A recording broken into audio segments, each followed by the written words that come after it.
morning, everyone, and welcome to CARIAD. Thank you so much for joining us here for today's very first expert talk. Now, before we begin, I always like to tell everyone, just to remind everyone, that here at CARIAD, only good things happen. Am I right? Thank you. Which means that you can feel free to take a huge step closer, because then you can hear us better, we can see you better. We only see half of your faces, so it gives us a warm feeling if you come just a bit closer. Thank you so much. You guys are fantastic. All right, now at this point, I would like to also welcome all of our viewers at home. Thank you for joining us from wherever you may be in the world. You have definitely made the right choice in joining in, because we have a very exciting subject coming up, as most of you probably know. So thank you for joining in, and if you would like to participate, if you want a bit of interaction, then be sure to drop us a line in the comment section, okay? All right, now everyone, as I said, we have a very suspenseful subject coming up today. Our expert is about to join us on stage, and I'm sure that if this is perhaps not your first day here in Munich at IAA, if you have been able to take a look around, then you've noticed that, of course, it's all about level 4 automated driving, right? How close are we to achieving level 4? What is the future going to behold? What's going to be going on these next few months and years to come? And that's exactly what we will be learning more about in these next about 15, maybe 20 minutes. Florian is going to give us an overview of just that, what's going on at CARIAD when it comes to automated driving. Afterwards, we do have about 10-15 minutes time left if any of you would like to ask a question in our live Q&A session. So let me just bring out our expert. Let me give him a proper introduction. Florian Bouché is his name, as I've mentioned. He takes care of strategy and operations of ADAS and automated driving at CARIAD. He has more than 1,500 engineers, more than 1,500 developers in his team at CARIAD. They're working on bringing automated driving and advanced driver assistance systems to the vehicles, to Volkswagen Group vehicles. Now, the title of his talk is Our Way to Automated Driving, and he's going to present CARIAD's strategy, everything I've just spoken of, moving towards higher levels of autonomy. He's going to explain how the approach here is different from other people's approach. So let me bring him out on stage without any further ado. Thank you so much for joining us. Please give a very warm round of applause for Florian Bouché.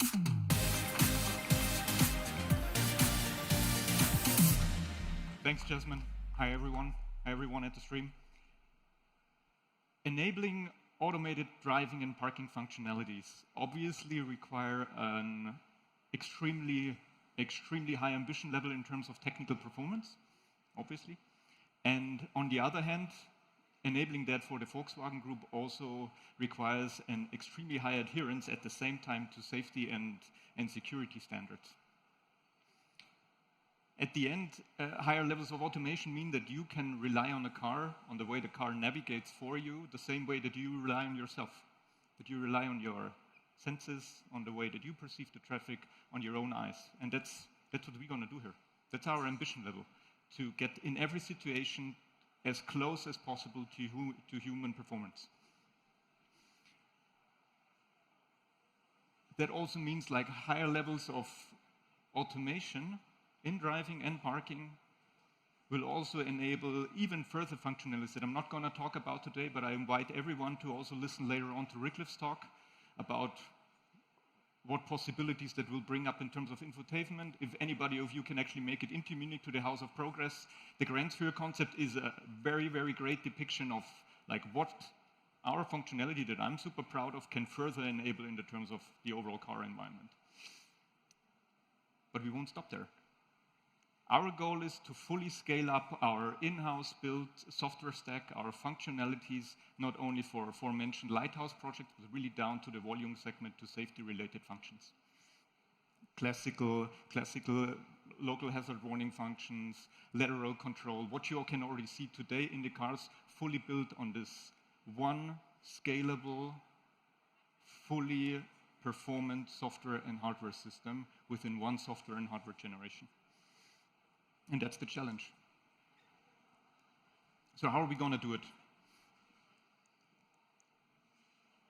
So basically, coming on how we build up the technology is based on 3 pillars.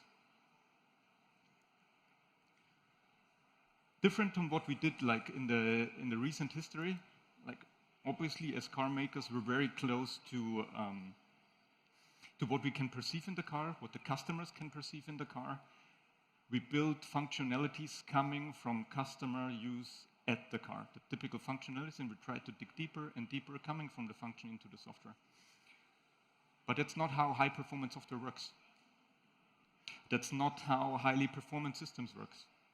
So what we're trying to do is turn this whole thing around and build a technical foundation, a technical software and hardware system that's actually leveling up to the compute platform that you need, obviously, for higher automation levels, but also for the scalability that we need in a Volkswagen Group.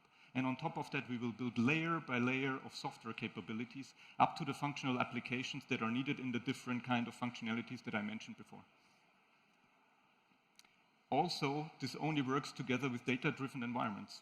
So together with our proprietary OS and backend solutions that Michael mentioned on Tuesday, the day before yesterday, I think, and together with our huge Volkswagen fleet, we want to bring our functionalities, our new software capabilities, together with our data collection strength to bring functionalities fast, reliably, and also always fresh to the market.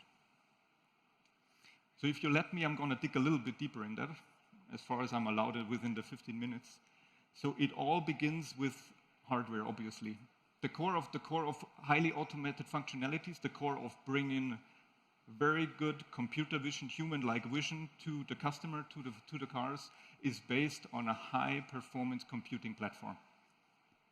So that obviously also requires scalability within the hardware concept. Alexis mentioned on Tuesday a lot about how we're trying to tackle that with our blade structure to actually fully cope with the vast majority that we have in the Volkswagen Group. We're talking about 40 million cars in 2030.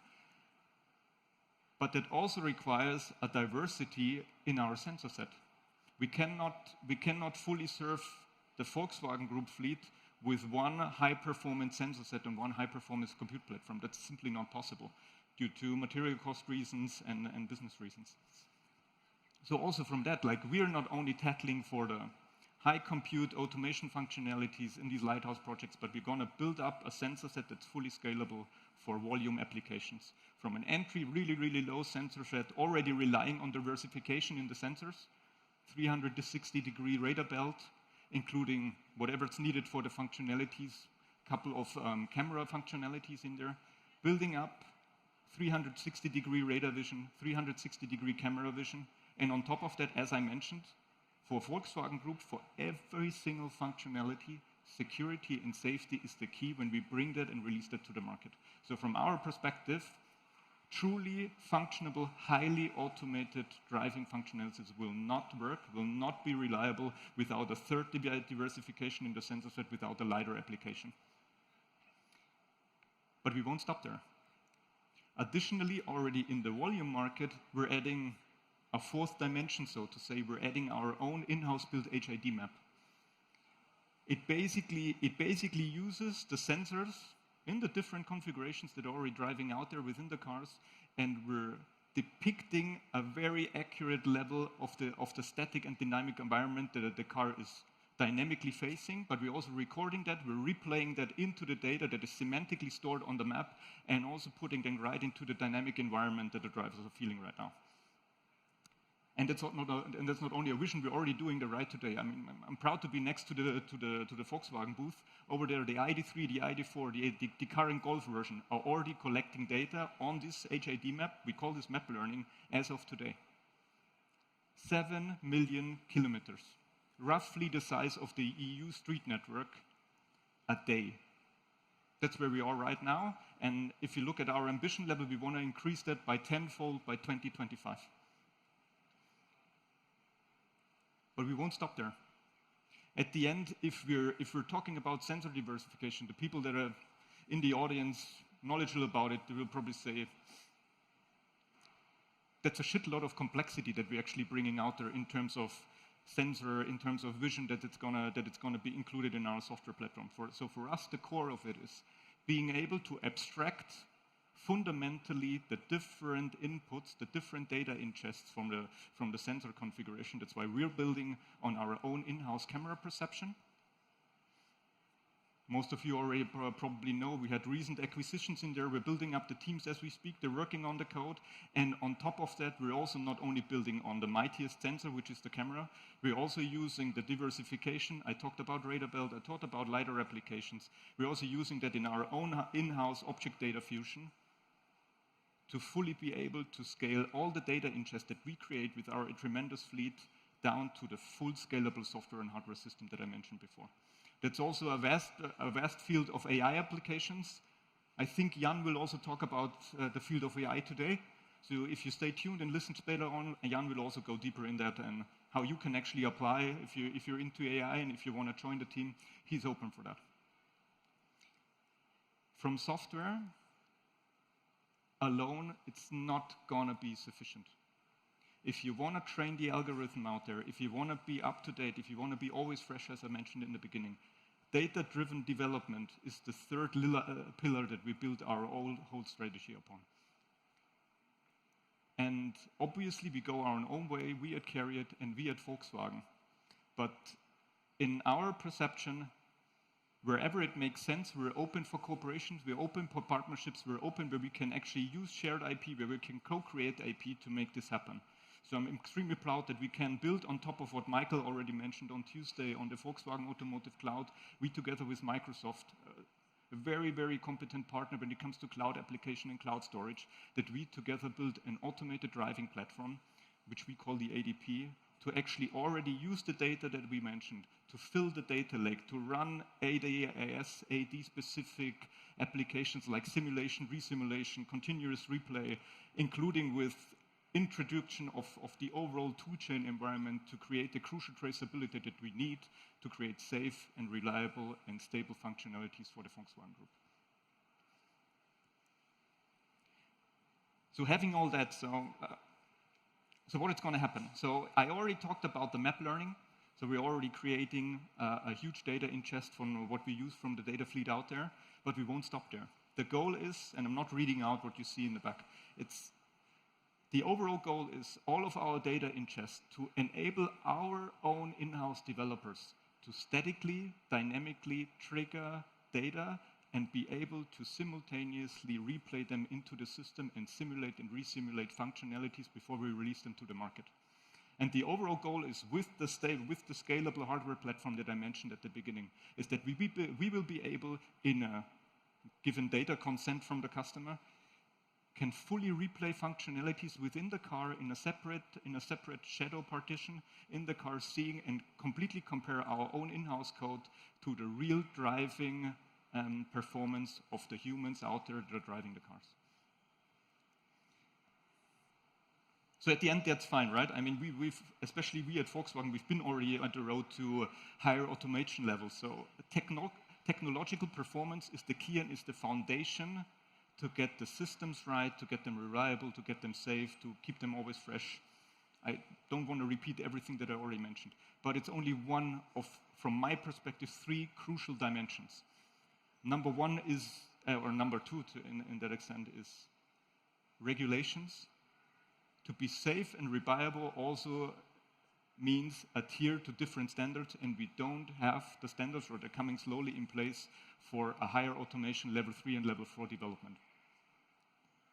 That's a challenge. The second challenge is also the higher you get in the automation levels, the dirtier it gets in terms of development effort. The dirty corners that you see out there, I mean, you have to be able to rely on your car almost to 100% the way you rely on yourself. And that also means that you as a customer need to be able to fully indulge into this kind of specific situations. And to be frank, and I'm always really honest about it, 100% full reliability in the car is a goal. That's our ambition. But the reality, especially at the beginning, will look different. That's also, we need the customer to accept it, and we need to fully indulge into that environment. And on top of that, we all strive for competition, time to market, everybody wants to be first. It's a lot of competition out there, it's a lot of acquisitions going out there. But from my perspective, it only works together with collaboration, with cooperation. I call it co-opetition state that we are right now. And hence, as I mentioned, the Volkswagen Group is going its own way.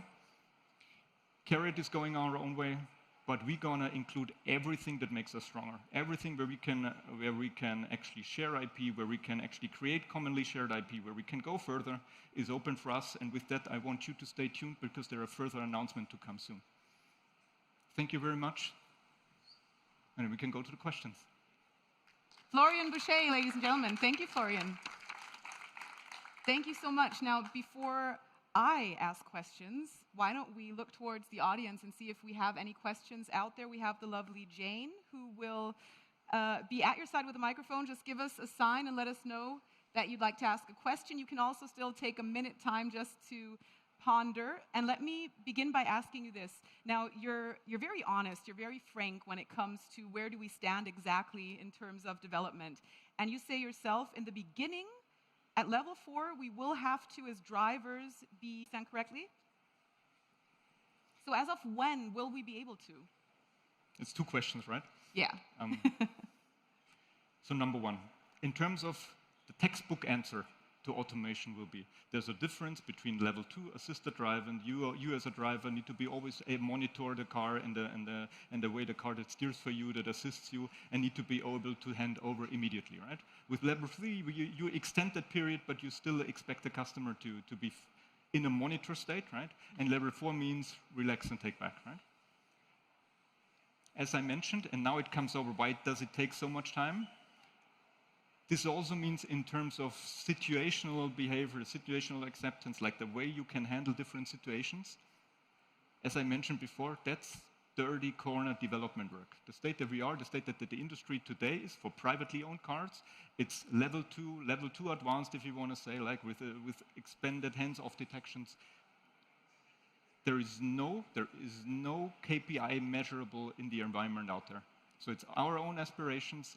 We want to get closely to 100%. As soon as you reach this mark, and don't take the figures too naturally, the last 5% are the ones that really hurt. These are the ones that are extremely crucial. These are the ones that drive me, that drive our developers actually to get there. But that's really the tough one. That's really the tough one. The known unknowns and the unknown unknowns are the ones that really strike you hard on that one. And that's why I'm saying it needs to be patient. It needs to have customer acceptance, that the way that you can actually use it and that you can actually expand the geographically area we can use the different functionalities will grow over time. There is no one point hitting the market at whatever the name will be. Okay, so if I ask for any date, ballpark, it's impossible to say. We're aiming for second half of this decade. Second half of this decade. Okay, that's a ballpark number. Thank you, Florian. Do we have any questions in the audience? Right over here, thank you. To the gentleman in the first row. Thank you very much for the presentation. At the end, you talked about that your autonomous driving functions have to adhere to certain regulations and standards. Some of them are for safety. There's now emerging standards in automotive for security. Can you talk a little bit about at CARIAD, how you see the interplay between safety and security and ADAS system, and what has been your, say, biggest challenge when you have to work with those 2 concepts intertwining between each other in the development? Can you repeat the last part of the question and the mic a little bit closer to the mouth? Yeah, probably is it better? The mask. Okay, I think that's going to be better. Yeah. So the last part of the question was, how do you see the interplay between safety and security? And what are the biggest challenges with that in mind when you develop autonomous driving functions?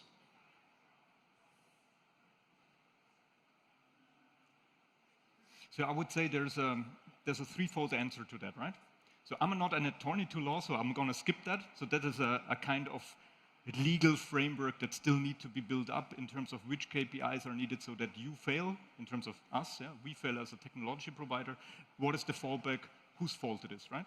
That's number 1, in terms of what is the safety that comes out of a regulation perspective and security. The second one is, what is your development aspiration?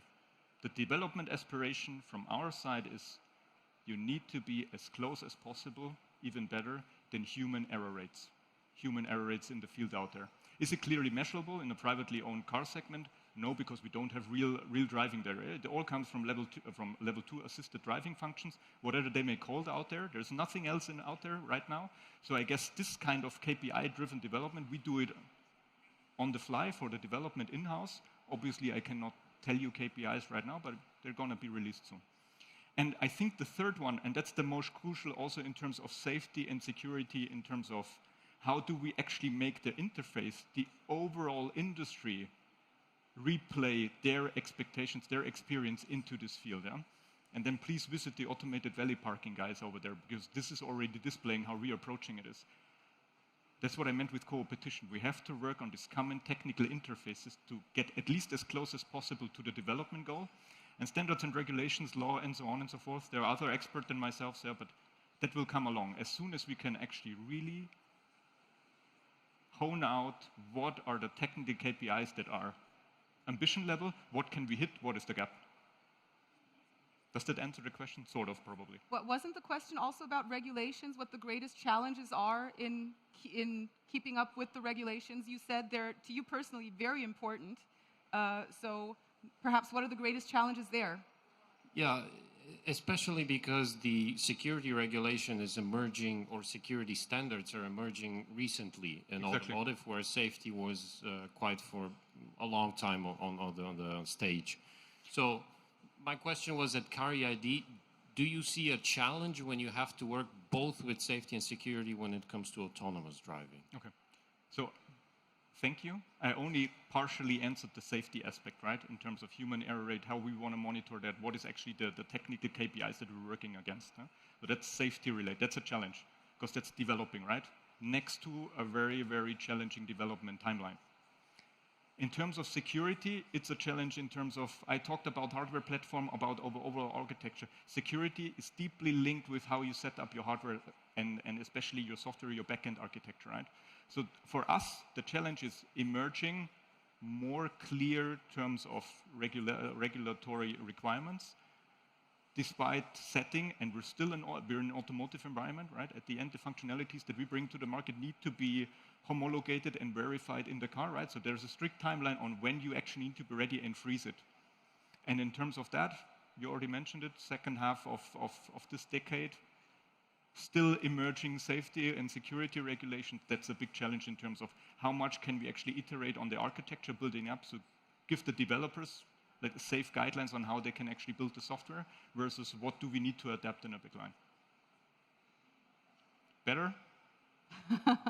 And also, don't forget, and that goes for everyone here today, as soon as Florian leaves the stage, I think he's still going to be sticking around for a few minutes, right? Depends on the question, yeah. Depends on the question, so if you make him run off, then that's your fault. But if you would like to, you can try to engage in a conversation. He'll be around for one-on-one talks, if that's what you like. But for now, do we have any further questions? Right over here in the front? Thank you very much. I have a question regarding the readiness of the hardware. So you showed some LiDAR images there together with the camera and radar technology. Is the technology there where you need it to detect all the safety aspects, or how do you deal with otherwise evolving hardware? You really need to stick the microphone a bit. Okay. Okay. I haven't, like the middle part of your question, I haven't heard it. I only heard needed, but not the thing that you mentioned before that. I was wondering if the hardware is ready for all the safety aspects, situations, 5% in the end that you need to detect, or do you need still evolving hardware? And then if that would be the case, how would you deal with it?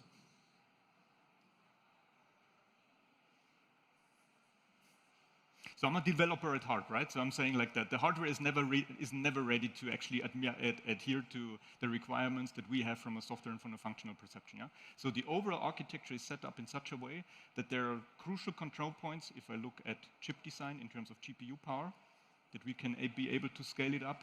It's also designed in such a way, I can say so much here, that we try to bring as much intelligence as possible into our central compute units and leave as low of intelligence as possible in the sensor set. That's different for radars and cameras, especially on the LiDAR part, right? So on that end, we will also be scalable in terms of what we can do. Obviously, we set out in terms to give us concrete guidelines. We have set our sensor set, second decade of 20, reaching up for that time point in terms of how do we want to achieve it, the 360-degree radar belt, the 360-degree camera belt, LiDAR perception to the front, in such a way that we can actually top build that, and as mentioned, being still variable in terms of how can we actually interchange that. Given that we're working in an automotive environment, you cannot plug and play sensors as you like. Thank you for that, Florian. And before you did mention something very important, we would also like to invite everyone to check it out, to check out the valet parking. Could you tell us about that just very briefly? It's right next to the Messe, I think? Exactly. It's over there at the P20, I think, right there at the West parking lot. And as of all the teams, I'm really proud of this team because what we're depicting there is intelligence in the infrastructure. So in the parking garage, intelligence in the car, not fully center-based, but partial intelligence in the car. But what they really managed is, in terms of standardization, what we mentioned before, they're working with 4 different infrastructure providers. Yeah? There's no regulation or there's no standard in terms of how the infrastructure will provide the information needed to safely navigate the car. 4 infrastructure providers, and our team is doing it with one software. One software layer into the car, stable performance, go over there, watch it out, talk to the team. They're pretty proud of what they achieved so far. So if you'd like to experience automated driving at its best, the valet parking, automatic charging, I think also, then make your way over to the rest of our team. If you would like to stick around here at the booth, you're also welcome, of course. And once again, Florian will be here for questions.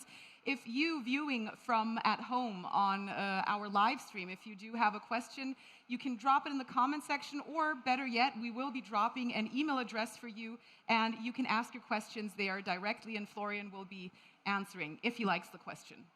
So I guess so. It's up to him at the end of the day. Thank you so much for joining us, and thank you everyone for joining us here at CARIAD, and enjoy the rest of your day here in Munich. Thank you, and a round of applause for Florian.